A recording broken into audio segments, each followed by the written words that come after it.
पिता पुत्र और पवित्र आत्मा के नाम पर आमीन।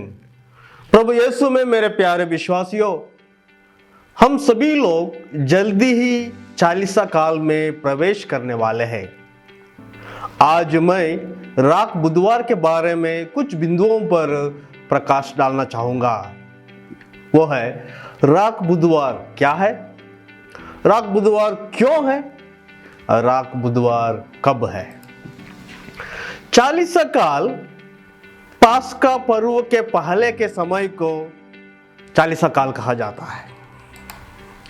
चालीसा काल राख बुधवार से शुरू होता है। राख बुधवार के दिन सभी मसीह समुदाय माथे पर राख का लेप लगाते हैं, जो अपने गलतियों के प्रायश्चित का प्रतीक माना जाता है। 40 काल का यह समय पास्का पर्व मनाने के पहले मनन चिंतन, प्रायश्चित और आध्यात्मिक तैयारी का समय होता है। सवाल है, यह इंपॉर्टेंस ऑफ नंबर 40 नंबर का महत्व क्या है। पवित्र बाइबल के अनुसार ईसा मसीहा 40 दिन और 40 रात मरुस्थल में रहकर प्रार्थना और उपवास किए। इसी घटना का अनुकरण सभी विश्वासी चालीसा काल में करते हैं। यहूदी लोग 40 साल तक मरुभूमि में प्रतिज्ञात देश पहुंचने के पहले बिताए। ईश्वर से 10 आज्ञा पाने के पूर्व नबी मूसा भी 40 दिनों तक मरुभूमि में रहकर उपवास किया। इसी के उपलक्ष्य में ईसाई समुदाय चालीसा काल का स्मरण करते हैं और अपने जीवन में प्रार्थनाएं, उपवास और प्रायश्चित करके ईस्टर या पास्का पर्व मनाते हैं। इसी चालीसा काल यानी 40 दिन में लगभग 7 सप्ताह होते हैं और 7वें सप्ताह को पवित्र सप्ताह माना जाता है और पवित्र सप्ताह खजूर रविवार से शुरू होता है। राख बुधवार से पास्का पर्व तक 40 सामान्य दिन है और 6 इतवार है, तो 40 दिन उपवास और 6 दिन नॉन फास्टिंग का दिन है। एक सवाल डिस्टर्ब करता है, परेशान करने वाला एक प्रश्न है, वो है संत मत्ती का सुसमाचार अध्याय 6। वो क्या है?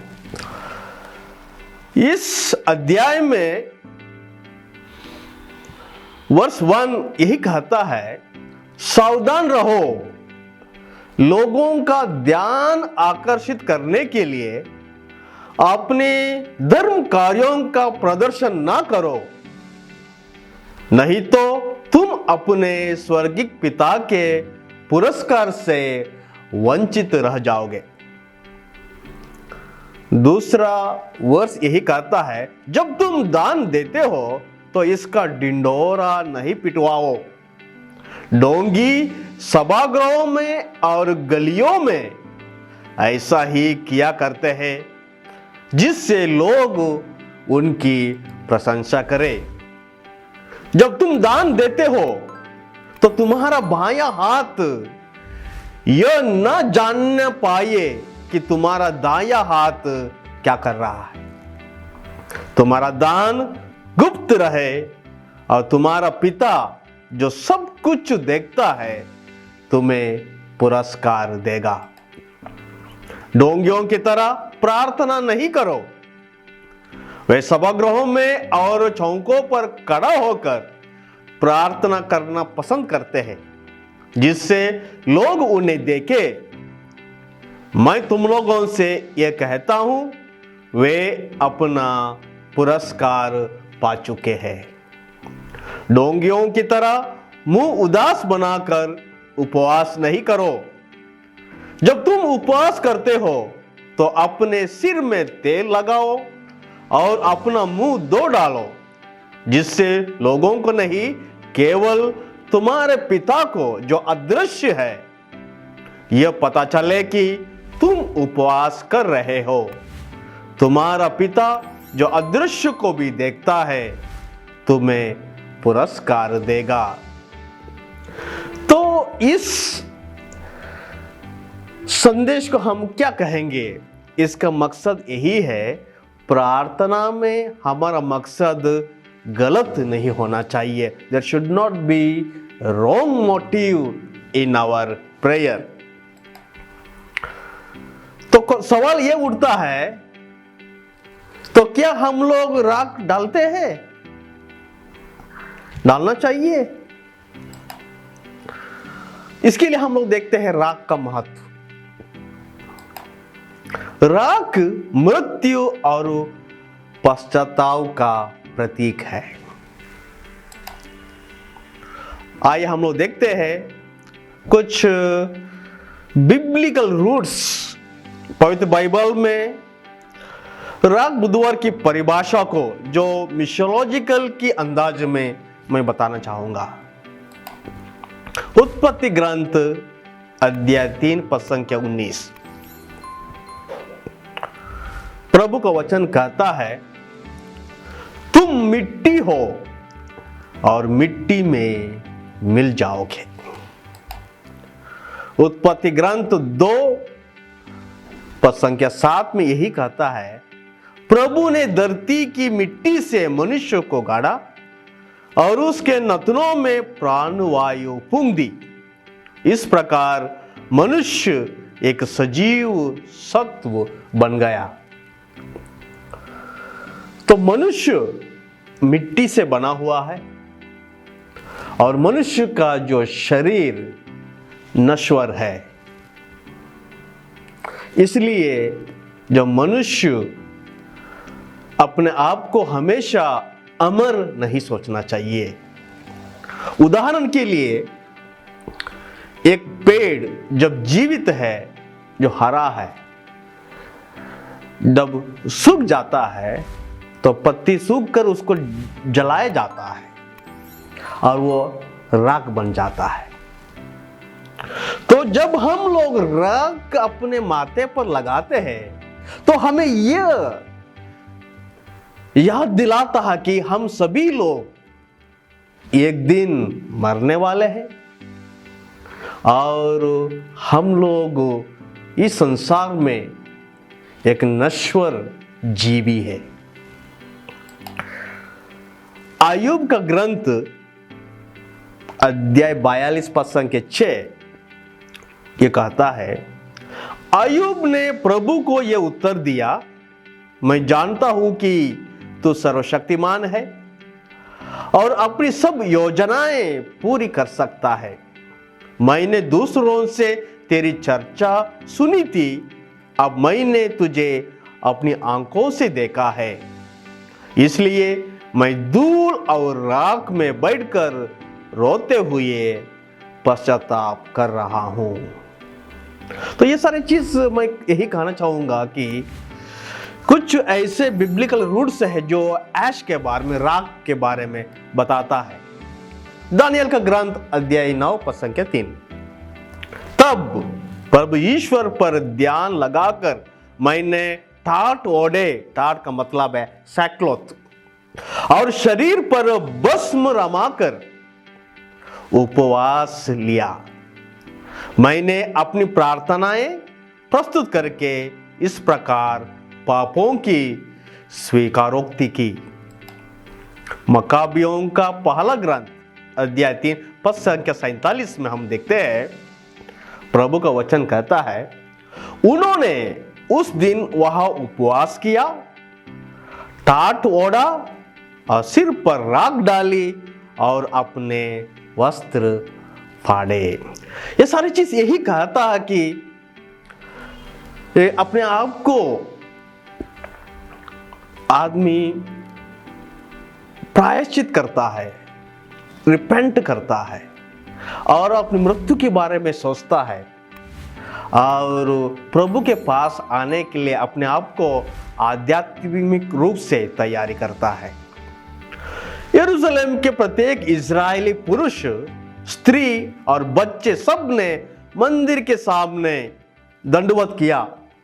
उन्होंने अपने अपने सिर पर राख डाली और अपने टाट के वस्त्र प्रभु के सामने फैला दिए। तो सर पर राख डालना यह आंतरिक पश्चाताप का बाहरी संकेत है। It is a outward sign of inner repentance. Matthew 11 verse 20 और 21। नए विधान में प्रभु यीशु ने भी यह जिक्र किया राख के बारे में। तब यीशु उन नगरों को धिक्कारने लगे जिन्होंने उनके अधिकांश चमत्कार देखकर भी पश्चाताप नहीं किया था। धिक्कार तुझे कोराजिन, धिक्कार तुझे बेतसैदा, जो चमत्कार तुम में किए गए हैं, यदि वे तीरुस और सीदोन में किए गए होते तो उन्होंने ना जाने कब से टाट ओढ़कर और भस्म रमाकर पश्चाताप किया होता। तो ये एक कॉमन प्रैक्टिस है। उस समय लोग प्रायश्चित करने के लिए राख डालते थे। योएल का ग्रंथ अध्याय 2 पद संख्या 12 और 13। प्रभु ये कहता है, अब तुम लोग उपवास करो और रोते तथा शोक मनाते हुए पूरे हृदय में मेरे पास आओ। ये एक प्रायश्चित का समय है। भस्म लगाकर, राख लगाकर आध्यात्मिक तैयारियां लोग करते हैं। अपने वस्त्र फाड़ कर नहीं बल्कि हृदय से पश्चाताप करो और अपने प्रभु ईश्वर के पास लौट जाओ।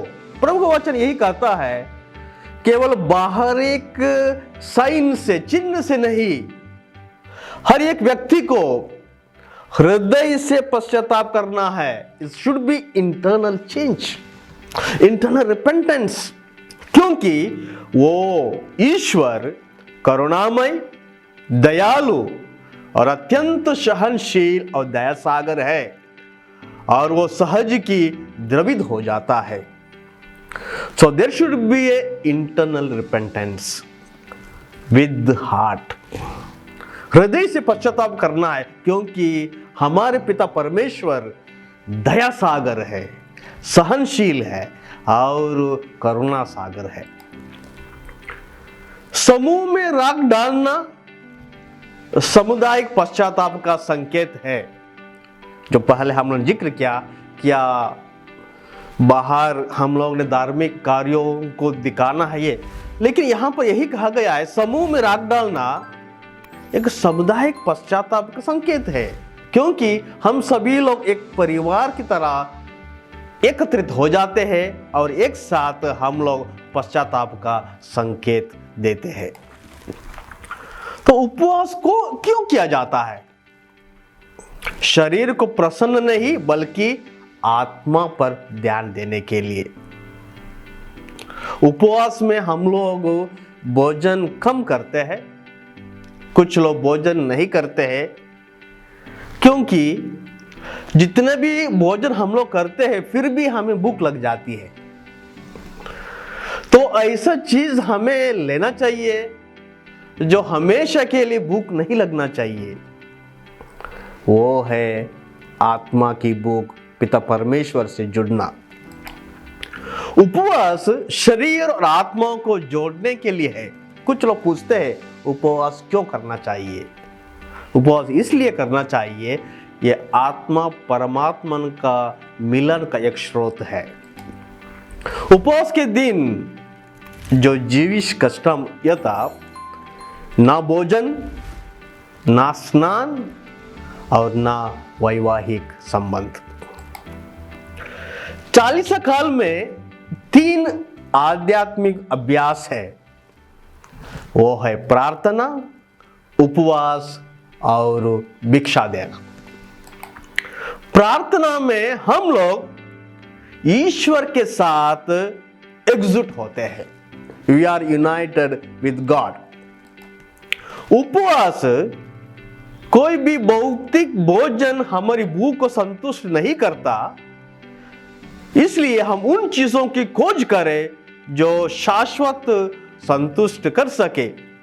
तो इसलिए हम लोग उपवास के लिए जोर देते हैं, जिससे हम ईश्वर के साथ जुड़े और हमारा आध्यात्मिक भोजन बन जाए।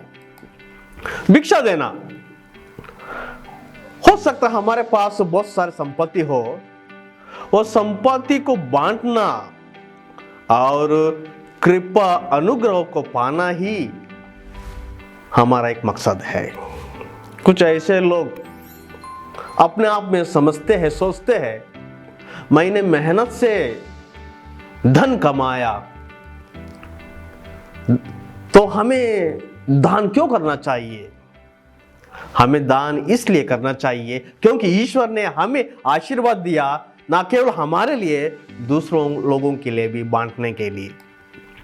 तो आइए मेरे प्यारे भाई बहनों, हम सभी लोग राग बुधवार के दिन सारे समुदाय के साथ प्रार्थना करेंगे, उपवास करेंगे। हम प्रार्थना करें प्रभु हम सभी लोगों को आशीर्वाद प्रदान करे, पिता, पुत्र और पवित्र आत्मा के नाम पर, आमीन।